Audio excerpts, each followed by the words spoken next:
Hello students, इस video में हम समझने वाले हैं कंसोलिडेटेड बैलेंस शीट में accounting treatment of inter company transaction. Means जब होल्डिंग कंपनी सब्सिडरी से कुछ सामान खरीद ले या उसे कुछ सामान बेच दे तो उस टाइम पर इंटर कंपनी ट्रांजैक्शन या अनरियलाइज्ड प्रॉफिट का क्या ट्रीटमेंट होता है। सबसे पहले तो हम समझ लें इंटर कंपनी ट्रांजैक्शन क्या है। जब एक कंपनी दूसरी एच कंपनी एस कंपनी अगर होल्डिंग और सब्सिडरी हैं तो जब वो कंपनी आपस में कोई ट्रांजैक्शन करेंगी, कोई गुड्स बेचे जाएंगे या खरीदे जाएंगे, वो इंटर कंपनी ट्रांजैक्शन है। अनरियलाइज्ड प्रॉफिट क्या है? अगर एच कंपनी ने एस कंपनी को कोई माल बेच दिया है तो एच कंपनी अपनी बुक्स में उसे सेल मान लेगी, लेकिन एक्चुअल में अगर वो माल एस कंपनी के स्टॉक में ही रखा है तो मतलब वो बिका तो नहीं है, हमारी सब्सिडरी के पास ही रखा है, तो हम मानते हैं वो हमारा अनरियलाइज्ड प्रॉफिट है। यानी हमने बुक्स में तो लिख दिया कि सेल हो गई, लेकिन एक्चुअल में वो हमारी सब्सिडरी के पास ही रखा है, इसलिए वो हमारी सेल नहीं हुई है और उस पर जो प्रॉफिट है वो अनरियलाइज्ड है, मतलब अभी रियलाइज नहीं हुआ है, किसी ने हमें पैसा उसके लिए नहीं दिया है एक्चुअल में, क्योंकि हमारी सब्सिडरी के पास ही वो रखा है। तो उसके लिए क्या अकाउंटिंग ट्रीटमेंट हमें करना है, ये हम एक न्यूमेरिकल की हेल्प से समझेंगे। न्यूमेरिकल है ये। Anthony company limited purchase 8,000 equity share of Canning company limited on 1 जनवरी 2013। यहाँ पर होल्डिंग है हमारी एंथोनी कंपनी लिमिटेड, सब्सिडरी है हमारी कैनिंग कंपनी लिमिटेड। एंथोनी ने 8,000 इक्विटी शेयर खरीदे हैं कैनिंग के 1 जनवरी 2013 को। बैलेंस शीट गिवन है दोनों कंपनीज की। इसके बाद नीचे एडजस्टमेंट पर आते हैं, एडिशनल इंफॉर्मेशन पर। तो यहाँ हमें दिया है bills receivable of Anthony company limited include 10,000 accepted by Canning company limited. Anthony company limited के जो बिल्स रिसीवेबल गिवन है बैलेंस शीट में 80,000, इसमें क्या है, इसमें 10,000 कैनिंग कंपनी को ही बेचा है वो शामिल है। दूसरा, sundry debtors of Anthony company limited include 50,000 due from Canning company limited.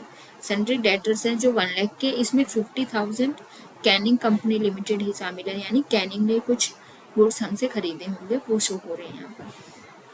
Third adjustment है, stock of Canning company limited includes goods purchase from Anthony and company limited ₹60,000 which were invoiced by Anthony Company Limited at a profit of 25% on cost। Canning company limited का जो stock है उसमें Anthony company limited से खरीदा हुआ माल शामिल है, जो कि 60,000 में इसने खरीदा और प्रॉफिट था जिस पर 25% ऑन कॉस्ट। अब इन तीनों चीज़ों का एडजस्टमेंट कैसे होना है वो हम समझते हैं। सबसे पहले अपने क्वेश्चंस की तरह, नॉर्मल क्वेश्चंस की तरह, सबसे पहले हम इसमें निकालेंगे रेशियो होल्डिंग और माइनॉरिटी का। होल्डिंग है 8,000, माइनॉरिटी है 2,000। रेशियो निकालेंगे तो 4:1 का रेशियो बनेगा। अब बारी आती है इसमें से प्री एक्विजिशन प्रॉफिट और पोस्ट एक्विजिशन प्रॉफिट को अलग करने की। अब क्वेश्चन को पढ़ेंगे तो इसमें प्रॉफिट वाले पोर्शन पर आएंगे तो यहाँ पर क्या है, जनरल रिजर्व 1 जनवरी 2013 और 1 जनवरी 2013 को ही एंथोनी कंपनी ने ये शेयर्स खरीदे, तो जनरल रिजर्व है, ये भी प्री एक्विजिशन का ही पार्ट है क्योंकि ये पहले से ही 1 जनवरी 2013 को कंपनी के पास था। प्रॉफिट एंड लॉस अकाउंट का जो ये 1/1/13 का बैलेंस है ये भी प्री एक्विजिशन है क्योंकि 1 जनवरी 2013 को ये भी था कंपनी के पास। प्रॉफिट फॉर द ईयर 2013 ये ड्यूरिंग द ईयर कमाया है तो ये इसलिए प्री एक्विजिशन नहीं होगा। तो प्री एक्विजिशन में आएगा हमारा जो प्रॉफिट गिवन है बैलेंस शीट में 1/1/13 का, और जो रिजर्व गिवन है वो 2,60,000 हो गया ये हमारा। पोस्ट एक्विजिशन प्रॉफिट कौन सा है, जो ड्यूरिंग द ईयर कमाया है, और वो कितना है यहाँ पर 80,000, वो हम लिख देंगे। अब बारी आती है नेट वर्थ की कैलकुलेशन की। उसमें हम लिखते हैं face value of share. Face value कितनी है कैनिंग कंपनी के शेयर्स की, वो है 10 लाख, तो हम लिख देंगे यहाँ पर 10 लाख। इसमें ऐड कर देना है प्री एक्विजिशन प्रॉफिट जो हमने यहाँ कैलकुलेट किया 2,60,000, तो नेटवर्थ आ गई हमारी 12,60,000। इसके बाद अब हम निकालते हैं कैपिटल रिजर्व है या गुडविल है। कॉस्ट ऑफ शेयर एक्वायर्ड देखेंगे हम। कॉस्ट ऑफ शेयर एक्वायर्ड कहाँ देखते हैं, एसेट साइड में गिवन होगा, ये रहा investment in shares of Canning and company limited 10 lakh, वो हम यहाँ लिख देंगे। 10 लाख लिखने के बाद हमें फिर उसके बाद लिखना है होल्डिंग कंपनी का शेयर इन नेटवर्थ। नेटवर्थ है 1260, इसमें होल्डिंग का शेयर यानी 4/5।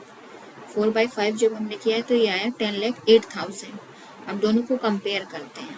कोई चीज़ थी 10,08,000 की और वो हमें मिल गई 10 लाख में, ज़्यादा की चीज़ हमें कम में मिल गई यानी हमारा प्रॉफिट हुआ। इसे हम नाम देंगे कैपिटल रिजर्व। अगर हमें कम की चीज़ ज़्यादा में मिले, वैल्यू कम है चीज़ की, नेटवर्थ कम है और हमें ज़्यादा पैसे देने पड़े, तब होता है हमारा गुडविल। यहाँ पर नेटवर्थ ज़्यादा है और हमें पैसे कम देने पड़े, तो ये है कैपिटल रिजर्व। इसके बाद माइनॉरिटी इंटरेस्ट। माइनॉरिटी इंटरेस्ट में सबसे पहले नेटवर्थ में माइनॉरिटी का शेयर निकालते हैं। 1260 में माइनॉरिटी का शेयर यानी 1/5 और माइनॉरिटी का शेयर पोस्ट एक्विजिशन प्रॉफिट में। पोस्ट एक्विजिशन प्रॉफिट क्या था हमारा, जो बैलेंस शीट में गिवन था हमारा 80,000, उसका 1/5 आ गया 16,000, ये आ गया हमारा माइनॉरिटी इंटरेस्ट। अभी तक हमें अनरियलाइज्ड प्रॉफिट का या इंटर कंपनी ट्रांजेक्शन का कोई भी हमारी कैलकुलेशन फर्क नहीं पड़ा है, लेकिन इससे आगे पड़ेगा। अब हम बनाते हैं अपनी बैलेंस शीट। जब हम अपनी बैलेंस शीट बनाएंगे, बैलेंस शीट में हम लिखेंगे सबसे पहले शेयर कैपिटल। शेयर कैपिटल हमने देखा बैलेंस शीट में होल्डिंग की शेयर कैपिटल कितनी है, तो होल्डिंग की शेयर कैपिटल यहाँ पर थी हमारी 20 लाख, हमने यहाँ पर लिख दी 20 लाख। उसके बाद माइनॉरिटी इंटरेस्ट हमने कैलकुलेट किया, वो आया था 268,000, वो हमने लिख दिया। रिजर्व एंड सरप्लस की बारी आई तो सबसे पहले तो कैपिटल रिजर्व आया था कैलकुलेशन में, वो लिख दिया 8,000। फिर बारी आई रिजर्व। रिजर्व देखेंगे होल्डिंग के कितने रिजर्व है, तो होल्डिंग का रिजर्व है 4 लाख, प्रॉफिट एंड लॉस है 1 lakh, profit for the year है 2 लाख। अब इसका रिजर्व 1113 का था जो कि हम प्री एक्विजिशन में जोड़ चुके हैं, तो अब तो ये नहीं आएगा, ये भी नहीं आएगा, तो हम सिर्फ जनरल रिजर्व किसका लिखेंगे, होल्डिंग का, वो आ जाएगा 4 लाख। उसके बाद प्रॉफिट एंड लॉस अकाउंट के लिए बैलेंस कैसे निकालेंगे, यहाँ पर इस कैलकुलेशन को समझते हैं। एंथोनी कंपनी लिमिटेड का प्रॉफिट कितना है, 1113 का 1 लाख और बाद का 2 लाख, तो टोटल प्रॉफिट है 3 लाख, बैलेंस शीट में गिवन।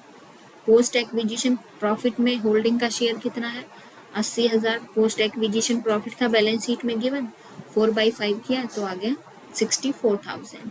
अब इसमें से क्या होता है, हमें अनरियलाइज्ड प्रॉफिट लेस करना होता है।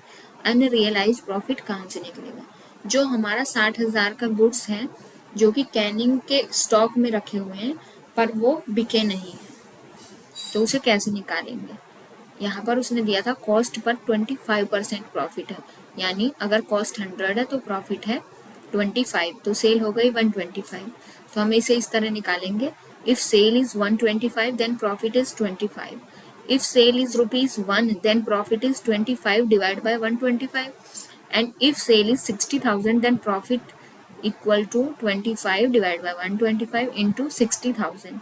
तो यहाँ से हमें पता चलेगा कि 60,000 पर 60,000 का जो ये गुड्स हैं हमने ये कैनिंग को कितने प्रॉफिट पर बेचे होंगे, तो ये हमने 12,000 के प्रॉफिट पर बेचे होंगे, जो कि अभी कैनिंग के पास ही रखे हैं, बिके नहीं है, तो इन पर प्रॉफिट नहीं हुआ है। इसलिए जो 12,000 का अनरियलाइज प्रॉफिट है उसे हम यहाँ से लेस कर देंगे, और जो अमाउंट आएगी इसके बाद 3,52,000 उसे हम अपनी कंसोलिडेटेड बैलेंस शीट में शो करेंगे। This is the concept of unrealized profit.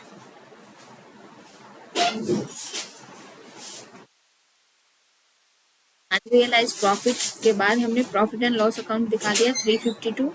Current liabilities में इंटर कंपनी ट्रांजेक्शन्स में हमें बताया गया था कि जो बिल्स रिसीवेबल है एंथोनी कंपनी लिमिटेड के, उसमें इंक्लूड है 10,000 एक्सेप्टेड बाय कैनिंग कंपनी, यानी कैनिंग के बिल्स पेबल में ये शामिल होंगे।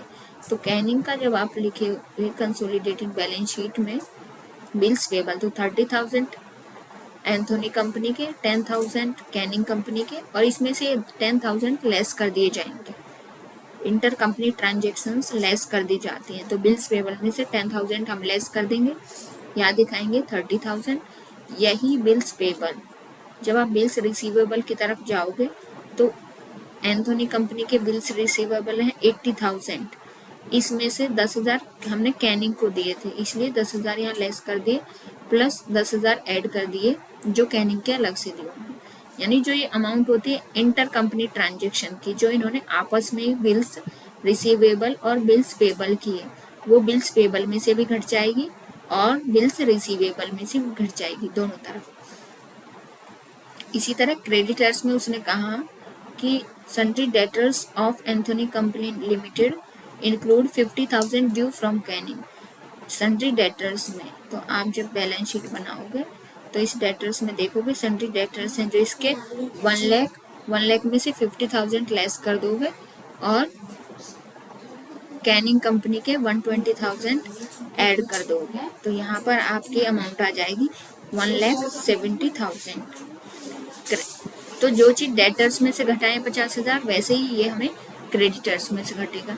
जो अमाउंट बिल्स पेबल में से घटती है वो ही अमाउंट बिल्स रिसीवेबल में से भी घट जाएगी, दोनों तरफ लेस करनी है हमें अमाउंट। बाकी लैंड एंड बिल्डिंग के बारे में, अब ये इधर का हमारा टोटल हो गया बैलेंस शीट का।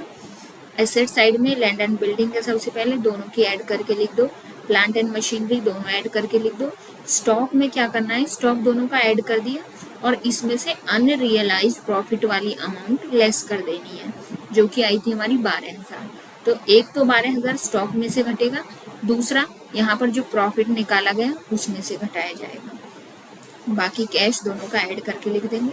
इस तरह हमारी जो है बैलेंस शीट कंप्लीट हो जाएगी। एक बार फिर समझते हैं क्या क्या चेंजेस होने हैं। पूरी कैलकुलेशन में capital reserve, goodwill, minority interest तक कोई फर्क नहीं आएगा। इन चीजों से, इंटर कंपनी ट्रांजेक्शन से माइनॉरिटी इंटरेस्ट तक कोई फर्क नहीं आएगा। लेकिन जब हम कंसोलिडेटेड प्रॉफिट निकालेंगे तो अनरियलाइज्ड प्रॉफिट निकाल कर पहले अनरियलाइज्ड प्रॉफिट की कैलकुलेशन इस तरह करेंगे, यूनिटी मेथड से 60,000 गुना 25/125। हमें पता चल गया ये 12,000 प्रॉफिट पर बेचा गया था। तो जब कंसोलिडेटेड प्रॉफिट निकालेंगे तब अनरियलाइज्ड प्रॉफिट लेस करके तभी वो बैलेंस शीट में लिखा जाएगा। और जब बैलेंस शीट बनाएंगे तो जो इंटर कंपनी ट्रांजेक्शन है, जो दोनों के क्रेडिटर डेटर सेम है, वो क्रेडिटर और डेटर्स दोनों में से अमाउंट घटेगी। जो बिल्स पेबल और रिसीवेबल सेम है, वो अमाउंट दोनों तरफ घटेगी, पेबल में से भी रिसीवेबल में से भी। और अनरियलाइज्ड प्रॉफिट है जो, वो यहाँ पर स्टॉक में से घटाया जाएगा। होप आप सबको समझ में आया होगा। Thank you for watching this video.